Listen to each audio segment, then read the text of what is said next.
केंद्र सरकार के वक्फ संशोधन कानून के खिलाफ सुप्रीम कोर्ट में सुनवाई शुरू हो चुकी है। इस कानून के खिलाफ 100 से ज्यादा याचिकाएं लगाई गई हैं। 16 अप्रैल को इस पर 2 घंटे तक पहली सुनवाई हुई और पहले ही दिन बड़े बड़े वकीलों ने दलीलों की झड़ी लगा दी। हालांकि पहली सुनवाई में सुप्रीम कोर्ट ने नए वक्फ कानून के लागू होने पर रोक नहीं लगाई है, लेकिन केंद्र सरकार को नोटिस जरूर जारी कर दिया है। कुछ याचिकाकर्ताओं ने दावा किया है कि वक्फ संशोधन कानून पर पहले ही दिन सुप्रीम कोर्ट में सुनवाई के दौरान अदालत अंतरिम आदेश जारी करने की मूड में आ गई थी, लेकिन इस पर केंद्र सरकार की तरफ से सॉलिसिटर जनरल तुषार मेहता ने आपत्ति जताई। इसके बाद अदालत ने आदेश जारी नहीं किया और आज फिर से इस पर सुनवाई करेगी।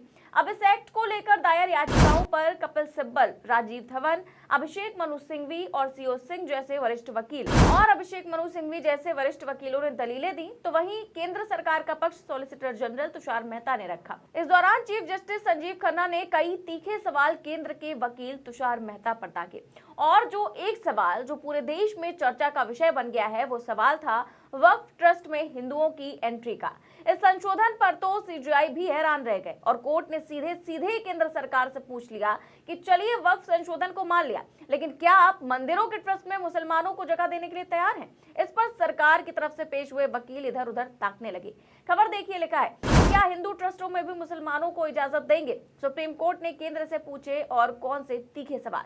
वक्फ संशोधन कानून की संवैधानिकता पर बहस करते हुए कपिल सिब्बल ने सवाल उठाया कि वक्फ कानून के तहत बोर्ड में अब हिंदुओं को भी शामिल किया जाएगा। ये अनुच्छेद 26 का उल्लंघन करता है। आर्टिकल 26 के मुताबिक सभी सदस्य मुसलमान ही होने चाहिए, लेकिन अब नए एक्ट के मुताबिक 22 में से 10 ही मुसलमान होंगे। ये तो अधिकारों का हनन है। इस पर सुप्रीम कोर्ट ने केंद्र से पूछा कि क्या वो मुसलमानों को हिंदू धार्मिक ट्रस्टों का हिस्सा बनाने की अनुमति देने के लिए तैयार हैं? हमें उदाहरण दीजिए कि क्या तिरुपति बोर्ड में कोई गैर हिंदू है? हिंदुओं के दान कानून के मुताबिक कोई भी बाहरी शख्स बोर्ड का हिस्सा नहीं हो सकता, तो फिर वक्फ में ऐसा कानून क्यों बनाया गया?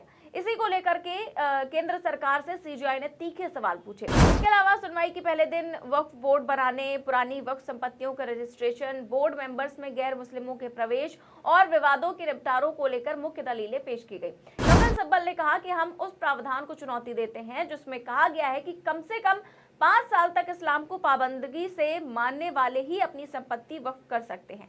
सरकार कैसे कह सकती है कि केवल वही लोग वक्फ कर सकते हैं जो पिछले 5 सालों से इस्लाम को मान रहे हैं? इतना ही नहीं, राज्य कैसे तय कर सकता है कि मैं मुसलमान हूं या फिर नहीं हूं और इसीलिए अपनी संपत्ति वक्फ करने के योग्य हूं? सिब्बल ने कहा कि वक्फ का सिलसिला सैकड़ों साल पुराना है। अब ये 300 साल पुरानी संपत्ति की वक्फ डीड मांगेंगे, यहाँ पर समस्या है। इस पर सरकार की तरफ से पेश हुए तुषार मेहता ने कहा कि वक्फ का रजिस्ट्रेशन हमेशा अनिवार्य रहेगा। 1995 के कानून में भी ये जरूरी था।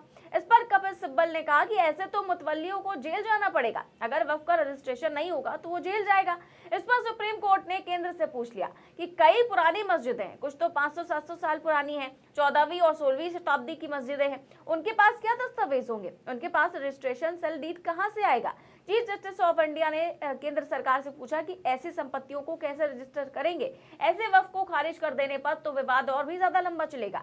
हम ये जानते हैं कि पुराने कानून का कुछ गलत इस्तेमाल हुआ होगा, लेकिन कुछ वास्तविक वक्फ संपत्तियां हैं जिनके इस्तेमाल के दौरान लंबे समय से वक्फ संपत्ति के तौर पर पहचान हुई है, वक्फ बाय यूजर मान्य किया गया है। अगर आप इसे खत्म करते हैं तो ये तो समस्या होगी। इसके अलावा सुप्रीम कोर्ट ने मोदी सरकार को एक और झटका देते हुए कहा कि जिन संपत्तियों को अदालतों द्वारा वक्फ घोषित किया गया है, उन्हें वक्फ की सूची से बाहर नहीं किया जाएगा, चाहे वो इस्तेमाल से वक्फ हो या वसीयतनामे से वक्फ, तब तक जब तक कोर्ट इस पर कानून की वैधता पर फैसला नहीं देता। तो इस तरीके के सवाल और इस तरीके की टिप्पणी सुप्रीम कोर्ट द्वारा कल की गई है। आज इस पर फिर से 2 बजे सुनवाई होगी। क्या कुछ होगा तो वक्त ही बताएगा। क्या इस पर स्टे लगेगा या फिर रोक तो लगना बहुत मुश्किल है, लेकिन अगर कोर्ट स्टे लगा देता है या कुछ संशोधन करने का आदेश केंद्र को दे देता है तो ये बहुत बड़ा झटका माना जाएगा। फिलहाल इस पूरे मामले को लेकर कांग्रेस नेता प्रमोद तिवारी ने क्या कुछ कहा, बयान सुनिए। सुप्रीम कोर्ट ने जो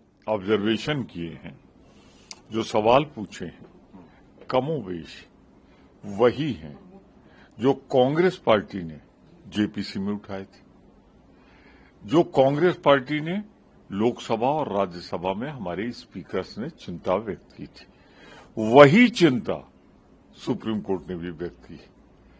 आज बहस चलेगी। हमें इंतजार करना चाहिए कि सुप्रीम कोर्ट जिसकी जिम्मेदारी है कि संविधान को कहीं भी अगर दबाया जा रहा है, कुचला जा रहा है, बाईपास किया जा रहा है, तो उस पर सख्त कदम ले। मुझे पूरी आशा है कि सर्वोच्च न्यायालय से वो जो चिंताएं व्यक्त सर्वोच्च न्यायालय ने की है और हम लोगों ने भी की, उसका निदान होगा। वक्त बाय यूजर और सुप्रीम कोर्ट ने ये बड़ी भारी टिप्पणी करी और पूछा सरकार से, क्या हिंदुओं को बोर्ड में भी मुस्लिम शामिल होंगे क्या? वक्त बाय यूजर जो कहे जा रहा था इन बातों की, ऐसी टिप्पणियों को क्या करें? ये बात तो हम लोगों ने कही थी कि क्या उन्होंने पूछा हिंदुओं में, हम लोगों ने कहा अन्य धर्मों में। क्या अन्य धर्मों में भी अब अन्य धर्म के लोग नामित होंगे, मुस्लिम नामित होंगे, चाहे वो सिख धर्म हो, चाहे बौद्ध धर्म हो, चाहे हिंदू धर्म हो। वही बात तो सुप्रीम कोर्ट ने चिंता जता दी। वक्फ बाय प्रैक्टिस, और फिर एक बड़ा भारी सवाल कि 5 साल वाली बंदिश ये क्या है? तो इसे तो लगता है कि सरकार की नीत और नियत कानून बनाने की नहीं, कानून के नाम पर नफरत फैलाने की है।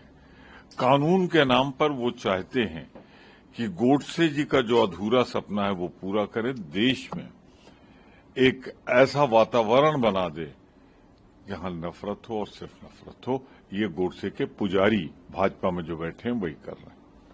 सर, मुर्शिदाबाद में जो हुआ उसको लेके एसआईटी फॉर्म करी गई, पश्चिम बंगाल पुलिस ने 9 सदस्यीय। वहीं एक और मामला उठ गया जब मुख्यमंत्री ने कहा कि बीएसएफ ने जो ये रॉयट्स करने वाले लोग हैं इनको पे किया। इसका मतलब हाथ, वो इशारा उनका बांग्लादेश की तरफ भी है और विदेशी ताकतों की बात है। और कमोबेश बीजेपी भी इस तरीके के आरोप लगा रही है सरकार पर। देखिए, मुर्शिदाबाद में जो कुछ हुआ उससे बहुत हृदय को पीड़ा है मुझे। मैं बहुत दुख व्यक्त करता हूं। हिंसा किसी भी हालत में, किसी भी स्वरूप में, किसी भी जगह, किसी के द्वारा भी नहीं की जानी चाहिए, और अगर है तो उसे हर हालत में सख्ती के साथ रोका जाना चाहिए। और जो अपना किरदार निभाने में असफल हुए हों, निश्चित रूप से उन्हें अपना धर्म निभाना चाहिए। पर एक सवाल रह गया, क्या जो आरोप लग रहे हैं गंभीर प्रकृति के, ये सही? और अगर सही है कि ये हिंसा कराई है कुछ जिनकी जिम्मेदारी हिंसा रोकने की, अगर उन शक्तियों ने कराई है तो ये देश के लिए शुभ संकेत नहीं।